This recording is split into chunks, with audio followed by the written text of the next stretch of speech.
Tuhan sertamu. Pembacaan dari Injil Yohanes bab 21 ayat 20 sampai 23. Ketika Petrus berpaling, ia melihat bahwa murid yang dikasihi Yesus sedang mengikuti mereka, yaitu murid yang pada waktu mereka sedang makan bersama duduk dekat Yesus dan berkata, "Tuhan, siapakah dia yang akan menyerahkan Engkau?" Ketika Petrus melihat murid itu, ia berkata kepada Yesus, "Tuhan, apakah yang akan terjadi dengan dia ini?"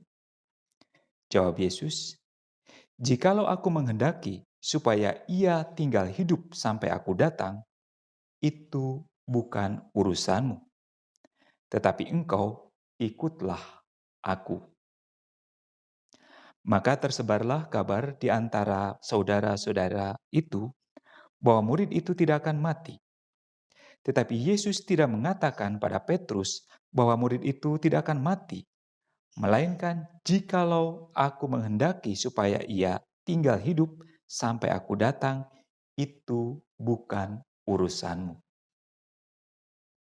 Demikianlah Injil Tuhan. Selamat berjumpa kembali saudara-saudari yang terkasih, bapak-bapak, ibu-ibu, kaula muda, para remaja dan juga anak-anak yang saya kasihi. Hari ini kita merenungkan bagian terakhir dari Injil Yohanes sebelum ada kata penutup dari Yohanes. Dalam permenungan ini digambarkan bahwa ketika Petrus melihat bahwa murid yang dikasihi ada bersama mereka, maka ia bertanya kepada Yesus, apa yang akan terjadi dengan murid ini, dengan murid yang dikasihi ini. Sebelumnya kita lihat sebentar tentang murid yang dikasihi. Mengapa dikatakan murid yang dikasihi? Rupanya murid ini murid yang selalu ada bersama Yesus. Yang selalu berusaha mencoba memahami apa yang disampaikan oleh Tuhan Yesus, tapi jauh lebih dari itu juga dia hadir bersama Yesus. Karena ia begitu dekat dengan Tuhan, maka ia juga mempunyai keberanian untuk bertanya dalam saat yang sangat kritis. Ketika Yesus berbicara tentang kemungkinan akan ada orang yang mengkhianatinya, yang akan menyerahkannya, sementara yang lain diam, dia bertanya, siapa yang akan melakukan itu? Hal seperti ini hanya bisa disampaikan oleh orang yang sungguh dekat. Nah, dia dikatakan murid yang dikasihi karena ia sendiri memang mengasihi Tuhan. Sehingga ia selalu berusaha hadir bersama Tuhan. Dia hadir dalam karya-karya Tuhan. Ketika Yesus mengajar, ketika Yesus berada bersama para murid yang lain. Bahkan ketika Yesus tergantung di salib, dia juga hadir di situ. Jadi dia begitu mengasihi sehingga kasih yang ditawarkan oleh Yesus kepada orang banyak, kepada semua orang sebenarnya, ini ditangkap secara istimewa oleh orang ini. Maka ia dikatakan sebagai orang yang mengasihi Tuhan, yang mampu memahami, mampu menghadirkan diri di hadapan Tuhan. Tapi saya tidak akan lebih jauh berbicara tentang murid yang dikasihi ini. Nanti pada suatu waktu kita akan renungkan bersama. Tetapi saya ingin masuk ke bagian yang lain, yang jarang dibahas juga. Tadi dikatakan di sini, maka tersebarlah kabar di antara saudara-saudara itu bahwa murid itu tidak akan mati.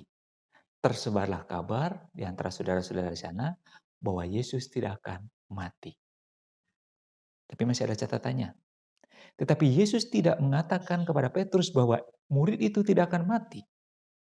Melainkan jika aku menghendaki supaya ia tinggal hidup sampai aku datang, itu bukan urusan. Catatan ini rupanya cukup penting juga sebenarnya untuk kita renungkan. Kenapa?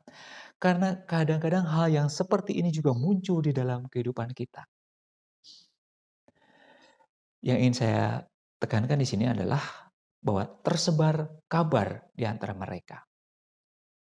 Dan bagian berikutnya, tetapi Yesus tidak mengatakan, dan seterusnya. Jadi, ada kesimpulan yang diambil oleh orang tertentu dan kesimpulan itu disebarluaskan kepada orang lain yang mengatakan bahwa murid yang dikasih ini tidak akan mati. Jadi kesimpulan seseorang disampaikan kepada orang lain, tetapi rupanya kesimpulan ini tidak diambil, tidak dibuat secara hati-hati. Orang yang membuat dan menyampaikan berita ini tidak sungguh-sungguh menyimak apa yang disampaikan oleh Tuhan Yesus. Karena mungkin tidak ada di sini, tidak disebutkan. Mungkin mereka sibuk dengan diri mereka sendiri. Sibuk dengan angan-angan mereka sendiri, sehingga akhirnya membuat kesimpulan yang keliru. Nah, hal seperti ini kalau tidak hati-hati, ini bisa berbahaya karena bisa juga membuat penyesatan. Kesimpulan-kesimpulan yang gegabah bisa menyesatkan orang. Maka secara khusus, secara istimewa Yohanes memberikan catatan di situ. Tetapi Yesus tidak mengatakan kepada Petrus. Jadi dengan jelas disangkal. Supaya orang tidak sesat. Tidak salah dalam memahami sesuatu. Di sini kita diingatkan untuk sungguh selalu hati-hati untuk menyimpulkan sesuatu terkait dengan berbagai peristiwa di dalam kehidupan. Jangan sedikit-sedikit kita membesar-besarkan sesuatu. Karena saya seringkali sebenarnya menemukan hal seperti ini. Ada satu kejadian sebenarnya hal biasa, lalu dibumbui dan disampaikan kepada orang lain. Kalau untuk diri sendiri ya silakan. Tetapi kalau kesimpulan itu disampaikan kepada orang lain dan tidak benar, akan menyembuhkan pemahaman yang salah juga. Maka dalam beriman, dalam berelasi dengan Tuhan atau memperdalam relasi kita dengan Tuhan, kita pun harus selalu menyaring. Menyaring setiap hal yang kita terima termasuk yang saya sampaikan. Jangan ditelan mentah-mentah. Apalagi kita sibuk dengan kesimpulan kita sendiri, kepentingan kita sendiri. Kita kadang-kadang membuat kesimpulan sesuai dengan kepentingan kita. Maka harus selalu hati-hati. Baik ketika kita membuat kesimpulan maupun ketika mendengarkan apa yang disampaikan orang. Sekali lagi termasuk yang saya sampaikan. Itu yang pertama. Yang kedua, masih kutipan yang sama tapi dari aspek yang lain. Jika aku menghendaki supaya ia tinggal hidup sampai aku datang, itu bukan urusanmu. Tetapi engkau ikutlah aku. Nah, kadang-kadang di dalam kehidupan, kita sibuk mempermasalahkan, mempergunjingkan apa yang terjadi pada diri orang lain. Kita mempergunjingkan apa yang dilakukan atau tidak dilakukan oleh orang lain. Kita sibuk membicarakan, katakanlah, kehebatan orang lain, tetapi juga kita tidak belajar sebenarnya. Hanya mengungkapkan saja. Nah, Yesus mengatakan kepada Petrus, tetapi engkau ikutlah aku. Tentang apa yang akan Tuhan lakukan terhadap si A atau si B, itu urusannya Tuhan, bukan urusannya kita.